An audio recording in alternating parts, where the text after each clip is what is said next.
Hello everyone, कैसे हैं आप लोग। आई होप आप लोग अच्छे होंगे। मेरा नाम है अर्पित। तो अगर आप राजस्थान फूड सेफ्टी ऑफिसर की प्रिपरेशन कर रहे हो तो ये वीडियो बहुत बहुत इंपॉर्टेंट रहने वाला है आपके लिए।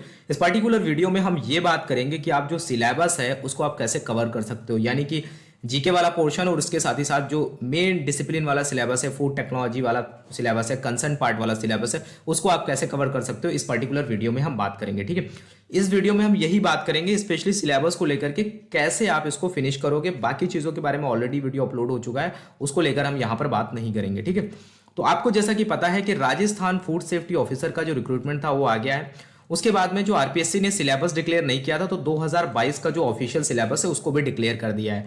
यानी कि अब आपके माइंड में कोई कंफ्यूजन नहीं रह गया कि आपको क्या चीज़ें पढ़नी है और क्या नहीं पढ़नी है। तो अभी से आप अपनी प्रिपरेशन स्टार्ट कर सकते हो क्योंकि फाइनल सिलेबस जो है वो डिक्लेयर हो गया है। ठीक है, बहुत ज़्यादा टाइम आपके पास नहीं है क्योंकि ज़्यादा से ज़्यादा मुझे लगता है कि आपको 3 से साढ़े 3 महीने मिलेंगे अगर टाइमली एग्जाम कंडक्ट होता है तो।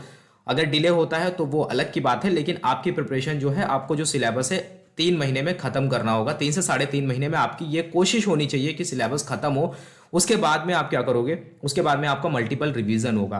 तो इस पर्टिकुलर सिलेबस में आपको ये भी ध्यान रखना है कि एक बार तो आपको सारी चीज़ें पढ़ लेनी है अच्छे से। ठीक है, उसके बाद में जब आप प्रीवियस ईयर पेपर देखोगे या फिर डिफरेंट स्टेट के फूड सेफ्टी ऑफिसर के पेपर को एनालाइज करोगे तो आपको वहां पे मिलेगा कि कुछ ऐसे टॉपिक्स होते हैं कि जहां से हर एग्जाम में सिलेबस आते हैं, यानी कि चाहे वो सेंट्रल का फूड सेफ्टी ऑफिसर एग्जाम हो, चाहे वो स्टेट का किसी पर्टिकुलर स्टेट का हो, तो उस टॉपिक पे आपको ज़्यादा मेहनत करनी है। यानी कि कुछ ऐसे टॉपिक्स होते हैं जहां पर आपको ज़्यादा ध्यान देना है, वरना सिलेबस में आप जाओगे तो वो डीप में उसकी कोई लिमिट नहीं है। आप बहुत ज़्यादा डीप में भी जाओगे लेकिन उसका ज़्यादा आपको बेनिफिट नहीं मिलेगा। ठीक है, क्योंकि आप एफएसओ के लिए प्रिपरेशन कर रहे हो अगर पेपर सही रहा, ना कि आप किसी, जैसे यहाँ पर आपको सिलेबस में देखोगे एग्रीकल्चर भी है, उसके बाद में आप देखोगे कि कोर बायोलॉजी भी है, फिर फूड टेक भी है, फिर फूड प्रोसेसिंग टेक्नोलॉजी भी है, थोड़ा सा बायोटेक्नोलॉजी भी है। तो किसी पर्टिकुलर एरिया में आपको यहाँ पर एक तरीके से क्या है, मास्टर्स नहीं करना है, वहाँ पर आपको सबका नॉलेज अच्छे से होना चाहिए जो आपके एग्जाम के लिए इंपॉर्टेंट है। ठीक है, तो वीडियो को स्टार्ट करने से पहले अगर अभी तक आपने हमारा एंड्रॉयड एप्लीकेशन डाउनलोड नहीं किया है, सो एजुकेशन के नाम से आपको प्ले स्टोर पे मिल जाएगा, आप उसको डाउनलोड कर सकते हो। जैसे कुछ इंपॉर्टेंट बातें वहां पर आपको सिलेबस आप डाउनलोड कर सकते हो, इसके साथ ही साथ जो प्रीवियस ईयर का पेपर का एनालिसिस है वो आपको वहां पर मिल जाएगा राजस्थान का, उसको आप देख सकते हो और अपनी प्रिपरेशन को स्टार्ट कर सकते हो। उसके बाद में वीडियो को स्टार्ट करने से पहले अगर आप चैनल पर नए हो तो सब्सक्राइब कर लेना अगर आपको बेनिफिशियल लगता है, जिससे आपको अपडेट्स मिल पाए। इसके साथ आप हमारे टेलीग्राम पेज से जरूर जुड़ो, कुछ इंपॉर्टेंट अपडेट आता है तो वहां पर अपडेट कर दिया जाता है। और ये हमारा इंस्टाग्राम पेज है SWAEducation_official के नाम से, इसको आप जरूर ज्वाइन कर सकते हो। ठीक है, तो जैसा कि अगर मैं पैटर्न की बात करूं तो यहाँ पर एक बार देख लेते हैं। जो स्कीम ऑफ एग्जामिनेशन है, यहाँ पर जो आपका पेपर है उसको 2 पार्ट में डिवाइड किया गया है, part A and part B. तो part A and part B 2 part में पेपर को डिवाइड कर दिया गया है, लेकिन यहाँ पर आपको ध्यान रहे कि सिंगल पेपर है, यानी कि पेपर में 2 सेक्शन है। यहाँ पर 2 पेपर नहीं है, एक ही पेपर है, सिंगल पेपर आपका होगा। ठीक है, उसके बाद में यहाँ पर इंटरव्यू, अभी तक कोई इंटरव्यू नहीं है, इंटरव्यू को लेकर कोई इन्फॉर्मेशन नहीं है, तो आप ये कह सकते हो कि इस साल आपका कोई भी इंटरव्यू इस एग्जाम में नहीं होगा। अगर हम बात करते हैं यहाँ पर पार्ट ए और पार्ट बी दोनों को मिला करके जो आपके नंबर ऑफ क्वेश्चंस आएंगे वो 150 आएंगे, और टोटल मार्क्स की बात करें तो वो भी 150 रहेगा, और यहाँ पर आपकी 1/3 की निगेटिव मार्किंग रहेगी, इसको आपको ध्यान रखना है। तो यहाँ पर पार्ट ए की अगर हम बात करते हैं तो यहाँ पर जनरल नॉलेज ऑफ राजस्थान, यानी राजस्थान का जीके आपको पढ़ना है, जिसमें हिस्ट्री, ज्योग्राफी, पॉलिटी और वहाँ की इंपॉर्टेंट जो है इकोनॉमी क्या है, और स्पेशली एग्रीकल्चर या फिर वहाँ की जो लाइव स्टॉक इकोनॉमी है वो क्या है, इसके बारे में आपको यहाँ पर पढ़ना है। उसके बाद में यहाँ पर देखो टोटल नंबर ऑफ मार्क्स जो है वो 40 रहेंगे। कंसर्न सब्जेक्ट की बात करें तो इस पर्टिकुलर एरियाज में आप देखोगे कि फूड टेक्नोलॉजी, कोर बायोलॉजी हो गया आपका, ठीक है, जिसमें क्लासिफिकेशन वाला पोर्शन हो गया, माइक्रोबायोलॉजी हो गया, फूड केमिस्ट्री हो गया, फूड प्रिजर्वेशन हो गया, फूड प्रोसेसिंग हो गया और फूड टेस्टिंग वगैरह हो गया। तो ये सारे एरियाज आपके कंसर्न सब्जेक्ट में आएंगे, और इसमें most important food laws and regulation भी इसमें इंक्लूडेड है। ठीक है, इसका जो वेटेज है नंबर ऑफ क्वेश्चन का वो 110 रहेगा। नंबर टोटल मार्क्स की बात करें तो 110, आपको 2.5 घंटे का टाइम मिलेगा 150 क्वेश्चन करने के लिए। ठीक है, तो फॉर 150 क्वेश्चंस आपको 2.5 आवर मिलने वाले हैं यहाँ पर आपके पेपर में। ठीक है, जो कि इनफ है, आप इतने टाइम में इजिली कर सकते हो चीज़ों को। ठीक है, उसके बाद में यहाँ पर अगर हम सिलेबस की बात करें तो पार्ट ए जो है आपका, उसमें टोटल नंबर ऑफ यूनिट जो है वो 3 यूनिट है। ठीक है,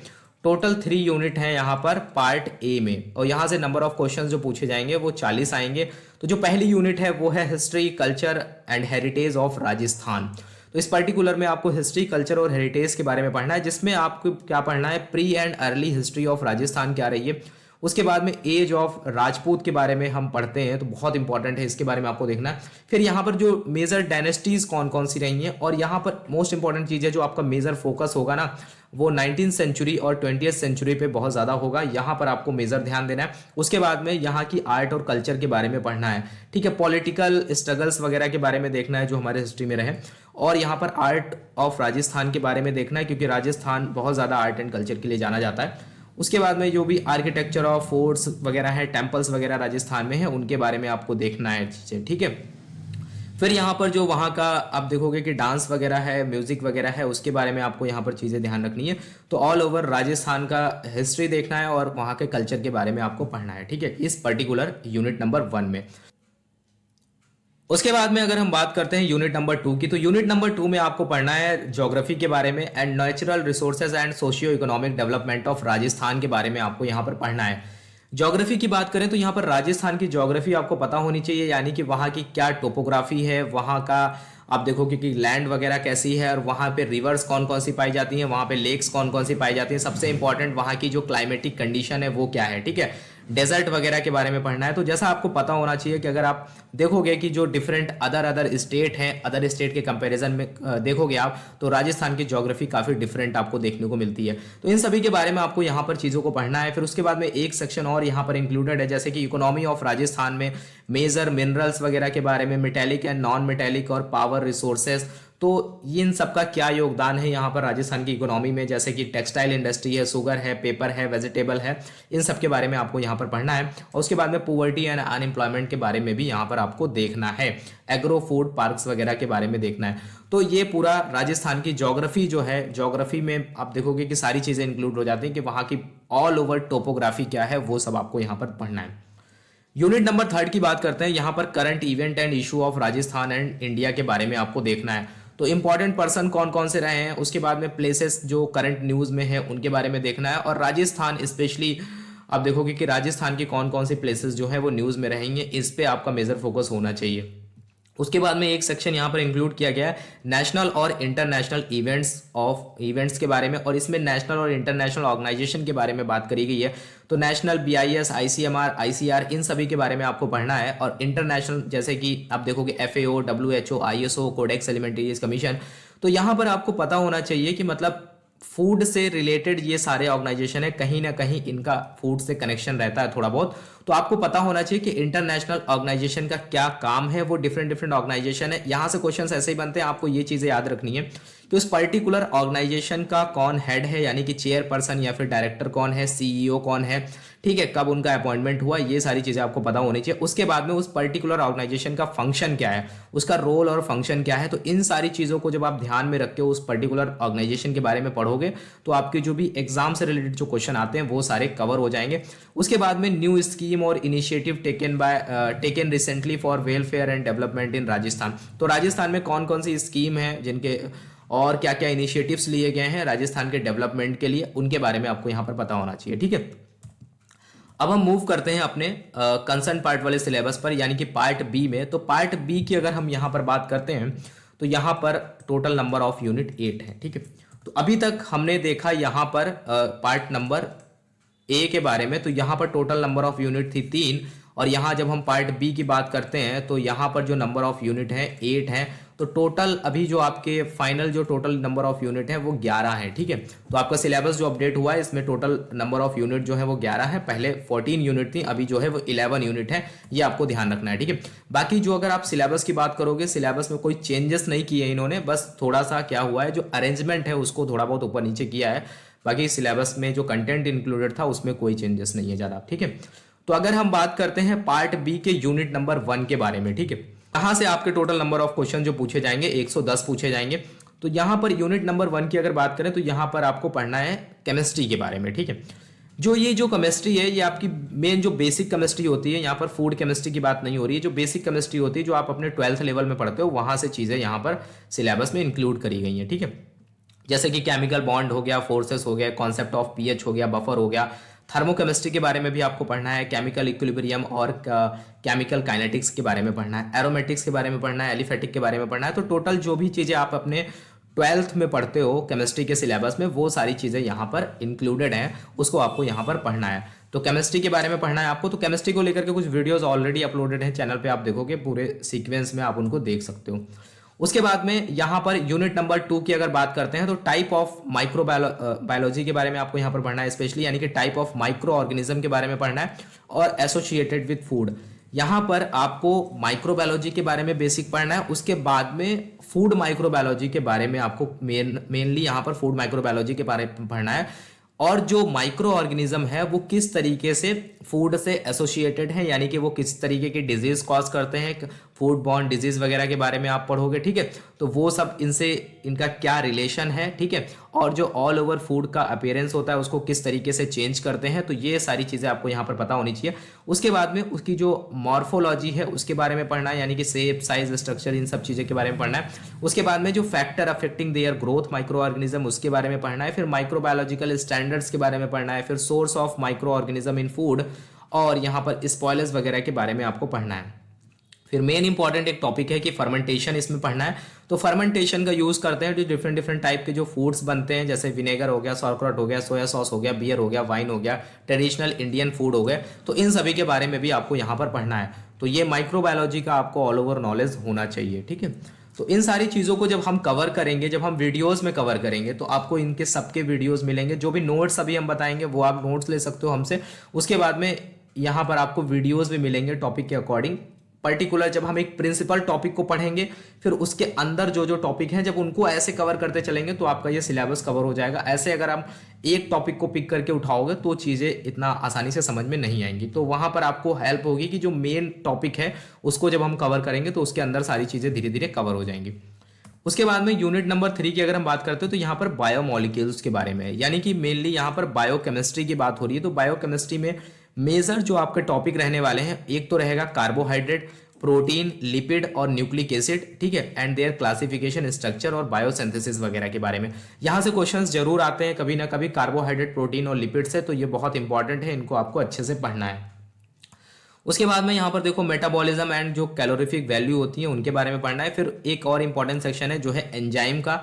तो एंजाइम क्लासिफिकेशन, काइनेटिक्स और जो फैक्टर कंट्रोलिंग एंजाइम एक्टिविटीज, इन सब के बारे में पढ़ना है। उसके बाद में यहाँ पर विटामिन के बारे में आपको पढ़ना है, फिर मिनरल्स के बारे में आपको पढ़ना है, इन सब के बारे में आपको देखना है अच्छे से। और यहाँ पर एनिमल एंड प्लांट टॉक्सिन्स के बारे में, और फिर आप देखोगे पेस्टिसाइड, मेटल और फूड एडिटिव्स के बारे में आपको यहाँ पर पढ़ना है, ठीक है। तो मेनली आपको यहाँ पर फूड केमिस्ट्री के बारे में पढ़ना है, यानी कि जो भी आप केमिस्ट्री पढ़ोगे, यहाँ पर जो बायोकेमिस्ट्री है उसके बारे में जब आप पढ़ोगे तो उनको फूड के साथ में एसोसिएटेड जो भी टर्म है उनको आपको यहाँ पर याद रखना है, ठीक है। तो इसको लेकर के भी वीडियोज में हम बात करेंगे। चैप्टर यूनिट नंबर 4 की अगर बात करें तो यहाँ पर क्लासिफिकेशन है, यानी कि कोर आप देखोगे कि जो 5 किंगडम सिस्टम है उसके बारे में आपको यहाँ पर पढ़ना है। यूकैरियोटिक के बारे में, प्रोकैरियोटिक सेल्स के बारे में आपको पढ़ना है, फिर आपको सेल के बारे में पढ़ना है, टिश्यूज के बारे में पढ़ना है, फिर आपको ऑर्गन के बारे में पढ़ना है। तो ह्यूमन फिजियोलॉजी में जब आप जाओगे तो न्यूट्रिशन, डाइजेशन और रेस्पिरेटरी सिस्टम और इन सब के बारे में आपको अच्छे से पढ़ना है, जिसमें आपका देखोगे कि आप सर्कुलेटरी सिस्टम हो गया, नर्वस सिस्टम हो गया, फिर आप देखोगे कि यहाँ पर जो आपका कार्डियक सिस्टम हो गया, रिप्रोडक्टिव सिस्टम हो गया, यानी कि इम्यून सिस्टम हो गया। तो यहाँ पर आपको जो कोर बायोलॉजी वाला पोर्शन है उसको आपको यहाँ पर पढ़ना है, ठीक है। इसको ऑलरेडी आपने अपने 12th में पढ़ा होगा, अगर आपने बीएससी किया हुआ जूलॉजी से किया है या फिर किसी अदर से, तो बीएससी में बेसिक ये चीज़ें आप पढ़ते ही पढ़ते हो, ठीक है। अगर आपने जूलॉजी किया है तो आपने अच्छे से पढ़ा होगा चीज़ों को, ठीक है। तो आई होप अभी आपको जो चीज़ें हैं वो समझ में आ गई होंगी। तो यहाँ पर कोर आपका बायोलॉजी वाला पोर्शन है, आप देखोगे तो इसको भी आपको अच्छे से कवर करना है। इसको लेकर के भी आपको क्लासेस वगैरह सब यूट्यूब पे मिलेंगे, ठीक है। उसके बाद में यूनिट नंबर 5 की अगर बात करते हैं तो यहाँ पर जनरली इसके बारे में बात की जा रही है कि जेनेटिकली मॉडिफाइड फूड के बारे में, या फिर जेनेटिकली मॉडिफाइड ऑर्गेनिज्म के बारे में, या फिर प्लांट के बारे में, या फिर एनिमल के बारे में। तो जीएमओ के बारे में आपने बहुत सुना होगा, काफ़ी ज़्यादा न्यूज़ में रहता है। तो जीएमओ के बारे में ही यहाँ पर बात हो रही है। तो जेनेटिकली मॉडिफाइड प्लांट और एनिमल, अब इसमें आपको पढ़ना क्या है, इसमें आपको ये पढ़ना है कि जीएमओ को बनाने में जो भी टेक्निक्स वगैरह यूज़ होती है उसमें प्रॉपर कौन कौन से स्टेप्स को फॉलो किया जाता है। जैसे कि आपको पता है जेनेटिक इंजीनियरिंग का यूज़ होता है, तो जेनेटिक इंजीनियरिंग में कौन कौन से स्टेप्स होते हैं, ठीक है। पर्टिकुलरली हम क्या करते हैं, किसी भी जीन को इंसर्ट करते हैं, फिर उसके बाद में एक नया प्लांट या फिर नया एनिमल को डेवलप करते हैं। तो ये सारा जो प्रोसेस होता है इसमें हम क्या करते हैं, बेसिकली जो भी हमारा एक ऑर्गेनिज्म था जिसमें प्लांट भी हो सकता है, एनिमल भी हो सकता है, तो उसमें हम क्या कर सकते हैं, उसकी जो भी जेनेटिक इन्फॉर्मेशन थी उसमें कुछ चेंजेस करते हैं, उसको अल्टर करते हैं, उसके बाद में जो भी डेवलपमेंट होता है प्लांट या एनिमल का उसको हम जेनेटिकली मॉडिफाइड प्लांट या फिर जेनेटिकली मॉडिफाइड एनिमल बोलते हैं। तो ये एक बेसिक इसके पीछे यही एक बेसिक कॉन्सेप्ट होता है कि हम उसको डिजीज वगैरह से बचा सकें या फिर उसके अंदर कोई भी चेंजेस अगर हम लाना चाहते हैं तो वो हम ला सकते हैं इसके द्वारा, ठीक है। तो इसके बारे में डिटेल में आपको नोट्स वगैरह में चीज़ें मिलेंगी, कौन कौन से स्टेप्स वगैरह यूज़ किए जाते हैं। उसके बाद में बायो मैग्निफिकेशन, बायो रिमेडिएशन, फिर एक और इंपॉर्टेंट चीज़ है यहाँ पर स्टैटिस्टिकल एनालिसिस के बारे में आपको पढ़ना है। इससे क्वेश्चन आया भी था पिछले पेपर में। मीन, मीडियन, मोड के बारे में आपको पढ़ना है। स्टैंडर्ड डेविएशन हो गया, रिग्रेशन हो गया, कोरिलेशन हो गया, टी टेस्ट हो गया, वेरिएशन हो गया, चाई स्क्वायर टेस्ट हो गया। अगर आपने ग्रेजुएशन वगैरह किया होगा तो किसी ना किसी सब्जेक्ट में किसी ना किसी सेमेस्टर में आपने थोड़ा बहुत स्टैटिक्स के बारे में पढ़ा होगा। तो ये बहुत इंपॉर्टेंट होता है कि बायोलॉजिकल डेटा को मेंटेन करने के लिए ये सारी चीज़ें ज़रूरत होती हैं, तो इस वजह से इनका यूज़ होता है। तो इसके बारे में आपको थोड़ा बहुत नॉलेज होना चाहिए, ठीक। उसके बाद में यूनिट नंबर 6 की अगर बात करें तो यहाँ पर मेनली बात करी जा रही है एग्रीकल्चर के बारे में, ठीक है। तो एग्रीकल्चर के बारे में बात हो रही है कि salient feature of agriculture with special reference to Rajasthan, ठीक है। और राजस्थान की सॉइल के बारे में, फर्टिलिटी के बारे में आपको यहाँ पर पढ़ना है। उसके बाद में कुछ मेजर क्रॉप्स है जिनके बारे में पढ़ना है। वीट के बारे में पढ़ना है, मस्टर्ड के बारे में पढ़ना है, ग्राउंड नट, पल्स और बाजरा और मेज के बारे में आपको यहाँ पर पढ़ना है। कुछ हॉर्टिकल्चर क्रॉप्स हैं जैसे कि साइट्रस, मैंगो, गुआवा, बेर, ओनियन, टोमेटो। उसके बाद में आप देखोगे कुकर बीट्स हो गया, चिली हो गया। तो इन सब के बारे में आपको यहाँ पर पढ़ना है। स्पाइस और मेडिसिनल प्लांट के बारे में पढ़ना है। तो ये पूरा जो पोर्शन है ये एग्रीकल्चर के बारे में है। तो यहाँ पर आपको क्या करना है, एग्रीकल्चर वाला जो पोर्शन है उसको आपको पढ़ना है। ये सब चीज़ें आपको डिटेल में नोट्स में मिल जाएंगी। उसके बाद में यहाँ पर अगर हम बात करते हैं यूनिट नंबर 7 की, तो यहाँ पर लाइव स्टॉक इकोनॉमी के बारे में बात की जा रही है और यहाँ पर मेजर फोकस जो है वो है हमारा मिल्क एंड मिल्क प्रोसेसिंग पे, ठीक है। तो यहाँ पर दो चीजें मेजर हैं। एक तो आपको लाइव स्टॉक के बारे में पढ़ना है, लाइव स्टॉक का क्या इंपॉर्टेंस है इकोनॉमी में, किसी भी स्टेट की इकोनॉमी में। तो यहाँ पर राजस्थान की इकोनॉमी में लाइव स्टॉक का क्या इंपॉर्टेंस है, ठीक है। तो लाइव स्टॉक का मतलब यहाँ पर ये है कि जो भी हम एनिमल्स वगैरह हैं उनसे जो भी हमें प्रोडक्ट्स वगैरह मिलते हैं, चाहे मिल्क प्रोडक्ट्स मिलते हैं, उससे या फिर उनसे डायरेक्टली या फिर इनडायरेक्टली हमारी इकोनॉमी को क्या बेनिफिट मिल रहा है, तो इसके बारे में यहाँ पर देखेंगे। तो मेनली आपको यहाँ पर थोड़ा बहुत इनका डेटा वगैरह देखना पड़ेगा कि राजस्थान की इकोनॉमी में लाइव स्टॉक की क्या इंपॉर्टेंस है। उसके बाद में यहाँ पर आप देखोगे कि लाइव स्टॉक से रिलेटेड कुछ इंपॉर्टेंट डिजीज होती हैं, उनके बारे में यहाँ पर आपको पढ़ना है। फिर आपको पढ़ना है कि मिल्क और मिल्क प्रोसेसिंग के बारे में, यानी कि मिल्क का कलेक्शन वगैरह करना, फिर उसकी प्रोसेसिंग करना, फिर उससे जो डिफरेंट टाइप के जो प्रोडक्ट्स बनते हैं उन वो कौन कौन से होते हैं, उससे रिलेटेड आपको इन्फॉर्मेशन यहाँ पर होनी चाहिए, ठीक है। उसके बाद में जब यूनिट नंबर 8 पे आप आओगे तो यहाँ पर present status of food technology, यानी कि फूड टेक्नोलॉजी के बारे में टोटली पढ़ना है इन इंडिया एंड राजस्थान, ठीक है। तो जनरल मेथड जो भी फूड प्रिजर्वेशन में यूज होते हैं, फूड प्रोसेसिंग में यूज होते हैं, वो सारी चीजें आपको यहाँ पर पढ़नी है। उसके बाद में यहाँ पर देखोगे importance of post harvest technology क्या होता है, ऑफ फ्रूट एंड वेजिटेबल्स। तो यानी कि फूड टेक्नोलॉजी वाला जो मेजर पोर्शन है वो आपको यहाँ पर पढ़ना है। तो डिफरेंट सोर्सेज के लिए क्या क्या टेक्निक्स यूज की जाती हैं वो सब आपको यहाँ पर पढ़ना है। उसके बाद में यहाँ पर अगर हम बात करें, एक इंपॉर्टेंट सेक्शन और इंक्लूडेड है, वो है फूड लॉज का। तो फूड लॉज के बारे में आपको आइडिया होना चाहिए, जैसे कि एफपीओ हो गया, prevention of food adulteration act हो गया, food safety in standard act 2006 हो गया। फिर उसके बाद में यहाँ पर testing food for its safety, तो टेस्टिंग के बारे में पढ़ना है। एग मार्क के बारे में आपको पढ़ना है। फिर हाइजीन एंड सैनिटेशन, जिसमें HACCP, GMP और GLP ये सारी चीज़ें इंक्लूडेड है, ठीक है। तो इन सभी के वीडियोस क्लासेस आपको सब कुछ यूट्यूब पे ही मिलेगा, ठीक है। अब हम बात कर लेते हैं थोड़ा सा नोट्स के बारे में। तो अगर हम यहाँ पर नोट्स की बात करते हैं तो ई बुक्स के अगर बारे में जो भी हमारे नोट्स हैं वो सभी आपको सॉफ्ट कॉपी फॉर्मेट में मिलेंगे, क्योंकि हार्ड कॉपी फॉर्मेट में पॉसिबल ही नहीं होता है कि सिलेबस के अकॉर्डिंग अपडेट करके आपको जो भी सिलेबस की रिक्वायरमेंट है उसके अकॉर्डिंग आपको नोट्स प्रोवाइड किए जाएं, क्योंकि जो सिलेबस है वो चेंज होता रहता है, कोई मतलब कंफर्म नहीं रहता है कि हर साल यही सिलेबस रहेगा। तो इन सारे प्रोसेस में टाइम लगता है। तो जो आपको जो भी नोट्स मिलेंगे, अपडेटेड जो भी नोट्स मिलेंगे नए सिलेबस के अकॉर्डिंग, वो सब आपको यहाँ पर सॉफ्ट कॉपी फॉर्मेट में मिलेंगे। तो यहाँ पर हमने टोटल 8 यूनिट की बात करी, तो 4 यूनिट आपको एक बुक में मिलेंगी, 4 यूनिट आपको एक बुक में मिलेंगी, ठीक है। तो टोटल आपका जो भी 8 यूनिट वाला सिलेबस है वो कवर हो जाएगा। उसके बाद में कुछ चीज़ें हैं जो भी आप देखोगे कि आपको लगता है कि यहाँ पर और थोड़ा सा आपको डिटेल में चाहिए, और चीज़ें आपको पढ़नी है, तो उससे रिलेटेड कुछ MCQ या फिर उससे रिलेटेड प्रॉपर कॉन्सेप्चुअल नॉलेज, वो सब चीज़ें आपको हमारे यूट्यूब पे मिल जाएंगी, ठीक है। बाकी आप हमारा एंड्रॉयड एप्लीकेशन ऐप भी डाउनलोड कर सकते हो, वहाँ से आपको प्रॉपर इन्फॉर्मेशन एक जगह पर मिलती रहेगी, ठीक है। अगर आपको और भी कुछ डाउट होता है इनके बारे में, अगर आप पूछना चाहते हो, तो आप हमारा ये व्हाट्सअप नंबर जो है इसको सेव कर सकते हो, यहाँ पर आप हमें व्हाट्सअप कर सकते हो कोई भी डाउट्स वगैरह कुछ भी पूछने के लिए, ठीक है। बाकी अगर आप ई बुक्स वगैरह लेना चाहते हो तो आप हमारे एप्लीकेशन पे विजिट करोगे तो यहाँ पर आपको ये आरपीएससी राजस्थान एफएसओ का एक सेक्शन मिल जाएगा। स्टोर सेक्शन में जब आप जाओगे तो यहाँ पर आप जो भी इसकी सैंपल कॉपीज वगैरह हैं उनको आप डाउनलोड करके देख सकते हो, आपको प्रीव्यू मिल जाएगा देखने के लिए। उसके बाद में आप इनको ले सकते हो वहां से पेमेंट करने के बाद में, ठीक है। वहीं पर आपको जब जैसे आप पेमेंट करोगे तो आप वहां पर आपको एक्सेस मिल जाएगा, उसके बाद में आप पर्टिकुलर ग्रुप में ऐड भी हो जाओगे। तो ये एक है आपके लिए यहाँ पर बेनिफिट होगा कि अगर आप एप्लीकेशन को थ्रू जाते हो तो आप इजीली यहाँ से सैंपल कॉपी वगैरह देख करके जब भी आप लेना चाहते हो आप ले सकते हो, ठीक है। उसके बाद में राजस्थान जीके के लिए आप राजस्थान की एक लूसेंट की एक जीके की बुक आती है, वो आप लोग बहुत अच्छी बुक है, इसको आप पढ़ सकते हो, ठीक है। इसमें सारी चीजें इंक्लूडेड हैं जो भी हमने पीछे सिलेबस में बात करी। उसके बाद में यहाँ पर हम बात करते हैं कि आपको क्यों सॉ एजुकेशन से नोट्स लेने चाहिए। तो यहाँ पर देखो अभी त्रिपुरा एफएसओ का जो था रिजल्ट आया था, तो अभी 1-2 महीने पहले ही इसका रिजल्ट आ गया था। तो यहाँ पर जो फाइनल सिलेक्शन हुए वो 3 सिलेक्शन हुए हैं, ठीक है। टोटल नंबर ऑफ पोस्ट थी 7, यहाँ पर टोटल सिलेक्शन जो हुए हैं वो 3 सिलेक्शन हुए हैं। तो यहाँ पर अगर हम बात करें तो पहला जो नेम है वो विक्रांत राणा जी का है, इनका फाइनल सिलेक्शन हुआ है त्रिपुरा फूड सेफ्टी ऑफिसर में।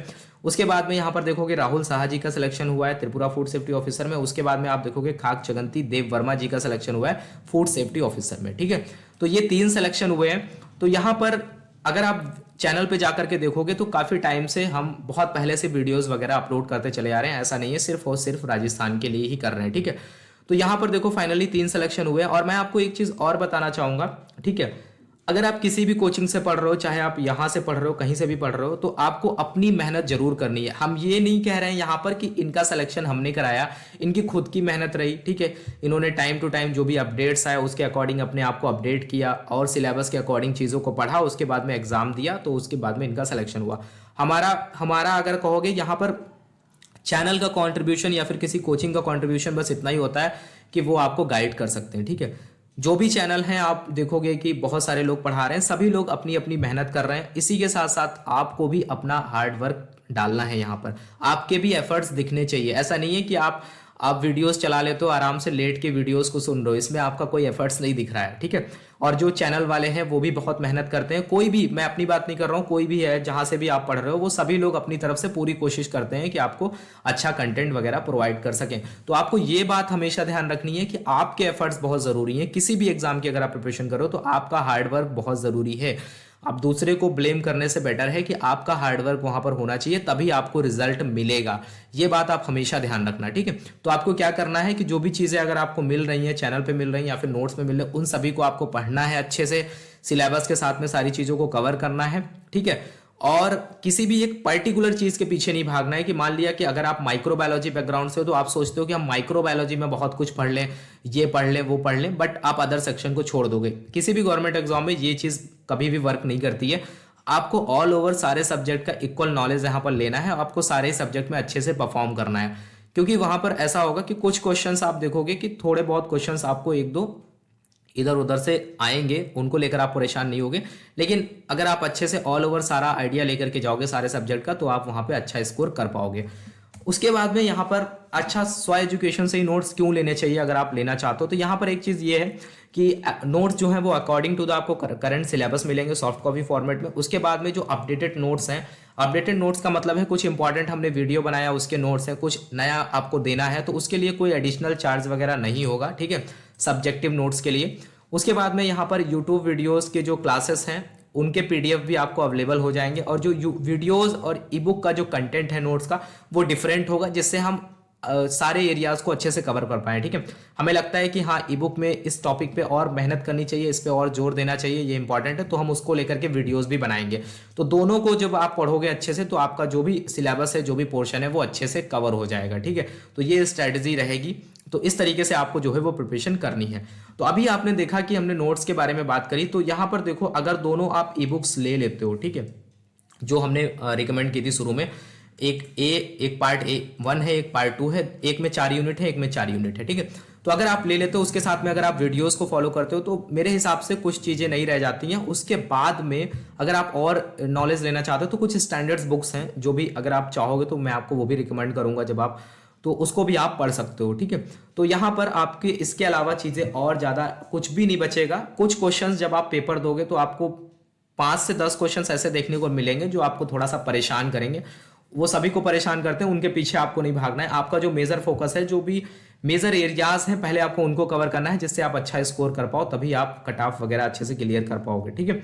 क्योंकि यहाँ पर आपको ये ध्यान देना है कि कुछ क्वेश्चंस ऐसे हर एफएसओ के एग्जाम में आते हैं जिनको जिनको काफ़ी सर्च करना पड़ता है, जिनको बुक्स में भी डायरेक्टली आंसर्स नहीं मिलता है, उनका जो इंटरप्रिटेशन होता है वो काफ़ी अलग होता है, तो हर किसी के अकॉर्डिंग उसके आंसर्स अलग हो सकते हैं। फिर जब फाइनल आंसर की आती है तब उसका आंसर जो भी सर्विस कमीशन उसको डिसाइड करता है तो उसके अकॉर्डिंग उसको माना जाता है। तो यहाँ पर आपको ये चीज़ें ध्यान रखनी है। तो अभी मैं आपको चलता हूँ, जो भी नोट्स हैं उनको प्रॉपर तरीके से मैं आपको दिखा दूं कि आपने देखा कि हमने दिखाया कि आपको ये नोट्स ले लो, उसके अंदर क्या क्या इंक्लूडेड है, उन सारी चीज़ों को देखना बहुत ज़रूरी है, जिससे आपको आइडिया लगे कि हाँ अगर हम यहाँ से नोट्स लेते हैं तो ये हमको नोट्स जो है वो प्रॉपर मैनर में मिलेंगे। तो यहाँ पर आप देख पा रहे हो ये है दोनों ई बुक्स, एक है हमारी पार्ट 1 जिसमें आपको 4 यूनिट देखने को मिलेंगी और एक है पार्ट 2 जिसमें आपको 4 यूनिट देखने को मिलेंगे, ठीक है। तो यहाँ पर ये जो आपके सामने ये पार्ट 1 है, अभी जो मैंने जिसको मैं ओपन कर रहा हूँ ये आप देखोगे ये पार्ट 2 है, ठीक है। तो पार्ट 2 में भी आपको टोटल 4 यूनिट देखने को मिलेंगी। तो पार्ट 2 में क्या क्या इंक्लूडेड है इन सभी चीज़ों के बारे में हम यहाँ पर देख लेते हैं। तो जैसे कि अगर हम बात करें पार्ट 2 वाले पोर्शन में, अभी हम पार्ट 1 को भी देखेंगे, तो पार्ट 2 में जैसे कि जीएमओ के बारे में है, प्लांट एंड एनिमल के बारे में, स्टैटिस्टिकल एनालिसिस के बारे में है, agriculture, live stock, food technology और ऑर्गेनाइजेशन के बारे में भी इसमें इंक्लूड किया गया है। ऑर्गेनाइजेशन वैसे आपके जीके वाले पोर्शन में लिस्ट किया गया है, लेकिन हमने इसमें यहाँ पर इंक्लूड कर दिया है, आप यहाँ से पढ़ सकते हो। तो इसके अगर हम कंटेंट की बात करते हैं तो यहाँ पर आपको देखो जीएमओ के बारे में मिलेगा, एग्रीकल्चर के बारे में मिलेगा और live stock and milk and dietary processing के बारे में मिलेगा, फूड टेक्नोलॉजी के बारे में आपको मिलेगा यहाँ पर, और नेशनल और इंटरनेशनल ऑर्गेनाइजेशन के बारे में मिलेगा, ठीक है। तो फॉर एग्जांपल अगर आप यहाँ पर यूनिट नंबर 5 पढ़ रहे हो जीएमओ और स्टैटिस्टिकल एनालिसिस के बारे में, तो जीएमओ के बारे में जैसे यहाँ पर ये दिया गया है, तो मैं भी आपको ये दिखा रहा हूँ, जैसे यहाँ पर हिस्ट्री वगैरह दी गई है, जीएमओ की टाइमलाइन वगैरह क्या रही है, फिर जेनेटिकली मॉडिफाइड ऑर्गेनिज्म को बनाने के लिए क्या प्रोसेस यूज होता है, कौन कौन से स्टेप होते हैं, जैसे आइडेंटिफाई, कॉपी करना, उसके बाद में फिर इंसर्ट करना, फिर ग्रो करना। ये एक बेसिक प्रोसीजर होता है जिसको हम फॉलो करते हैं, ठीक है। लेकिन इसको करने के लिए एक टेक्निक का यूज करते हैं जिसका नाम है जेनेटिक इंजीनियरिंग। तो जेनेटिक इंजीनियरिंग में देखो यहाँ पर एक पर्टिकुलर टेक्निक का यूज होता है, ये आपको प्रॉपर इमेज के द्वारा प्रॉपर आप देखोगे स्टेप वाइज जो भी प्रोसीजर वगैरह यूज होता है उसके बारे में यहाँ पर मेंशन किया गया है, ठीक है। तो इससे डिटेल में अगर आप जाना चाहते हो तो इससे डिटेल में क्या ही जाओगे, फिर तो आपको पीएचडी करनी पड़ेगी। तो इतना जो है वो आपके लिए इनफ होगा। यहाँ पर देखो अभी आप जीएमओ के बारे में ही चल रही हैं, तो इस तरीके से मैं आपको थोड़ा सा नोट्स दिखाना चाहता हूँ। किसी भी पेज पे आप जाओगे, आप जैसे यहाँ पर आ गए, तो यहाँ पर जैसे ये ट्रांसजेनिक एनिमल के बारे में आप किसी भी पेज पे जाओगे, कहीं किसी भी पेज पे जाकर के अगर आप रुकते हो तो आपको सारा कंटेंट सेम इसी तरीके से देखने को मिलेगा, प्रॉपर मैनर में सारी चीजें, जिससे आपको पढ़ने में हौच पौच ना लगे, प्रॉब्लम ना हो, आप प्रॉपर तरीके से अंडरलाइन करना चाहते हो, कुछ भी करना चाहते हो आप यहाँ पर इस तरीके से पढ़ सकते हो, ठीक है। आप इनका प्रिंट लेना चाहते हो आप प्रिंट भी ले सकते हो। फिर एग्रीकल्चर की बात करें तो एग्रीकल्चर में देखो यहाँ पर मेंशन करी गई चीजें, अब जैसे एग्रीकल्चर में सॉइल वगैरह हो गया, राजस्थान के सॉइल हो गया। फिर आप देखोगे कि आगे जब आप जाओगे तो यहाँ पर सॉइल फर्टिलिटी के बारे में है। तो अभी पर्टिकुलर मैं आपको दिखा देता हूँ कि एक जैसे क्रॉप के बारे में बात करते तो वहाँ पर क्रॉप के बारे में कैसे मेंशन किया गया। तो यहाँ पर जैसे कि मैं आपको बताऊं जैसे वीट के बारे में, यहाँ पर तो ये वीट के बारे में ओरिजिन क्या है, एरिया ऑफ डिस्ट्रीब्यूशन क्या है, फिर वेजिटेटिव स्टेट क्या है, सॉइल उसके लिए क्या चाहिए, ठीक है, इरिगेशन वगैरह कैसे होगा। तो इन सब से रिलेटेड देखो यहाँ पर सारी चीज़ें, अभी ये तक वीट के बारे में था, अब यहाँ पर मेज़ के बारे में। तो ऐसे हर एक क्रॉप के बारे में आपको चीज़ें जो है वो एग्रीकल्चर में देखने को मिलेंगी। तो हर एरिया को अच्छे से कवर किया गया है। इसके बाद भी मैं आपको बताना चाहता हूँ कि कुछ इंपॉर्टेंट जो चीज़ें होंगी उनको हम वीडियोस के थ्रू और डिटेल में समझेंगे, जो पर्टिकुलर टॉपिक के बारे में, जिससे आपको याद करने में आसानी हो। तो ये आपने देखा, ये क्या था, ये हमारा पार्ट 2 है। तो पार्ट 2 के बारे में भी आपने देखा, क्योंकि बहुत ज़्यादा मैं अगर आपको दिखाऊंगा तो इतना टाइम तो नहीं होता है कि मैं आपको सारी चीज़ें जो है वो एक वीडियो में पूरी ई बुक के बारे में बता पाऊँ। कुछ आपको टेबल्स वगैरह भी देखने को मिल जाएंगे जो आपके लिए एग्जाम के लिए इंपॉर्टेंट है, जिनको आप याद कर सकते हो और जहाँ से कुछ इंपॉर्टेंट डेटा जो है वो पूछा जा सकता है, ठीक है। पूरी बुक को भी अगर मैं स्क्रॉल करूंगा तो आपको सारी चीज़ें ऐसे ही मैनर में दिखाई देंगी। यहाँ पर ऐसा नहीं है कि आपको सिर्फ डेमो दिखाने के लिए हमने कुछ दिखा दिया। ये देखो आप सारी चीज़ें एकदम वेल प्रॉपर मैनर में आपको मिलेंगी। इस पर काफ़ी मेहनत हो रही है। जो कॉस्ट है वो बहुत कम रखी गई है। बहुत सारे लोग बोलते हैं कि कॉस्ट बहुत ज़्यादा है, ऐसा नहीं है। अगर आपको लगता है कॉस्ट बहुत ज़्यादा तो आप 2-4 दिन बैठो और उसके बाद में आप नोट्स प्रिपेयर करो, तीसरे चौथे दिन आपको रियलाइज़ होगा कि कॉस्ट बहुत ज़्यादा नहीं है, ठीक है। तो यहाँ पर नेशनल और इंटरनेशनल ऑर्गेनाइजेशन के बारे में भी मेंशन कर दिया गया है, जैसे कि अगर आप BIS वगैरह के बारे में पढ़ रहे हो, ब्यूरो ऑफ इंडियन स्टैंडर्ड्स के बारे में, फिर यहाँ पर ब्यूरो मेंबर्स के बारे में और एक्ट के बारे में, BIS एक्ट के बारे में, ISI मार्क क्या होता है, इको मार्क क्या होता है, ठीक है। तो यहाँ पर इकोमार्क सर्टिफिकेशन कैसे होता है, तो इन सब के बारे में मेंशन है। फिर एपेडा के बारे में भी ऐसे ही मेंशन किया गया है। तो यानी कि आपको जैसे ये एग मार्क के बारे में है, तो एग मार्क भी यहाँ पर इंक्लूडेड है। तो एग मार्क के बारे में आपको ऐसे चीज़ें प्रॉपर तरीके से देखने को मिलेंगी, आपको हॉच पॉज देखने को नहीं मिलेगा जैसा कि होता है नोट्स में, आपको प्रॉपर मैनर में सारी चीज़ें देखने को मिलेंगी। इसी तरीके से अगर हम पार्ट 1 की बात करते हैं, ठीक है, तो पार्ट 1 की अगर बात करें तो यहाँ पर देखो पार्ट 1 में भी ऐसे ही सारी चीज़ें आपको इंक्लूडेड है। पार्ट 1 में आपको क्या क्या मिलेगा, पार्ट 1 में आपको मिलेगा केमिस्ट्री मिलेगा, माइक्रोबायोलॉजी मिलेगा, बायोमोलिक्यूल्स मिलेगा और क्लासिफिकेशन ऑफ लिविंग ऑर्गेनिज्म मिलेगा, ठीक है। तो इसमें भी आप किसी भी पेज पे जाकर के आप रोकोगे तो आपको जो नोट्स हैं वो प्रॉपर तरीके से देखने को मिलेंगे, ठीक है। अभी मैं आपको दिखाता हूँ। तो क्लासिफिकेशन वाला जो यूनिट है वो काफ़ी डिटेल में है, तो बहुत सारी चीज़ें हैं जिसमें काफ़ी मेहनत लगती है तब जाकर के जो नोट्स प्रिपेयर होते हैं। अगर आप प्रिपेयर करोगे तो आपका टाइम वैसे ही चला जाएगा, मेनली हमें टाइम जो है वो सेव करना है आपका। तो यहाँ पर जैसे बायो कार्बोहाइड्रेट के बारे में, तो यहाँ पर कार्बोहाइड्रेट के बारे में यहाँ पर है, जैसे स्ट्रक्चर वगैरह कार्बोहाइड्रेट के उससे रिलेटेड जो भी चीज़ें हैं वो सब यहाँ पर इंक्लूडेड है। तो ऐसे ही सारी बुक में, पूरे बुक अगर आप ओपन करोगे तो सब कुछ आपको वेल प्रॉपर मैनर में मिलेगा, ठीक है। बहुत सारी टेबल्स वगैरह देखने को मिल जाएंगी जिनको आप याद कर सकते हो, ठीक है। तो ये था एक, जैसे कि ये क्लासिफिकेशन वाली यूनिट है। पर्टिकुलर क्लासिफिकेशन में जब आप जाओगे तो यहाँ पर सारी चीज़ें डिटेल में, मतलब बहुत अच्छे से चीज़ों को कवर किया गया है। अगर आप इनको पढ़ते हो उसके बाद में हमारे वीडियोस देखते हो तो इसके बाद में क्या ही बचेगा, ठीक है। आपको अगर लगता है कुछ बच रहा है तो आप उसको ऐड कर लेना बस। अब जैसे यहाँ पर ये है फाइलम वगैरह के बारे में, देखो प्रॉपर ट्री वगैरह बना करके चीज़ों को अच्छे से, जितना हमें लगता था कि हम कर सकते हैं, और इनको नोट्स को प्रिपेयर करने में काफ़ी टाइम लगता है, ठीक है। तो आई होप अभी आपको एक आइडिया हो गया होगा कि कैसे आपको चीज़ें करनी है। तो अभी तक अगर आपको सारी चीज़ें अच्छे से समझ में आ रही हैं तो आप इन नोट्स वगैरह को ले सकते हो और अपनी प्रिपरेशन को स्टार्ट कर सकते हो। तो अभी तक अगर आपने सो एजुकेशन का ऐप वगैरह डाउनलोड नहीं किया, आप उसको डाउनलोड कर सकते हो। इसके अलावा कुछ और डाउट्स वगैरह रहते हैं तो आप कमेंट करके पूछ सकते हो, या फिर जो व्हाट्सअप नंबर दिया है उस पर आप पूछ सकते हो, ठीक है। तो आई होप अभी सब कुछ आपको समझ में ये आया होगा कि हाँ, आप नोट्स की आपको कोई प्रॉब्लम नहीं है। बस प्रॉब्लम यहाँ पर है कि आपको अपने एफर्ट्स डालने हैं, बैठ के पढ़ना है, एक दिन नहीं, 2 दिन नहीं, जब तक एग्जाम नहीं होता आपको टाइम शेड्यूल बना करके डेली टू डेली आपको पढ़ना है। ये बहुत इंपॉर्टेंट है आपके लिए, ठीक है। तो तब तक के लिए thank you, have a nice day, मिलते हैं नेक्स्ट वीडियो।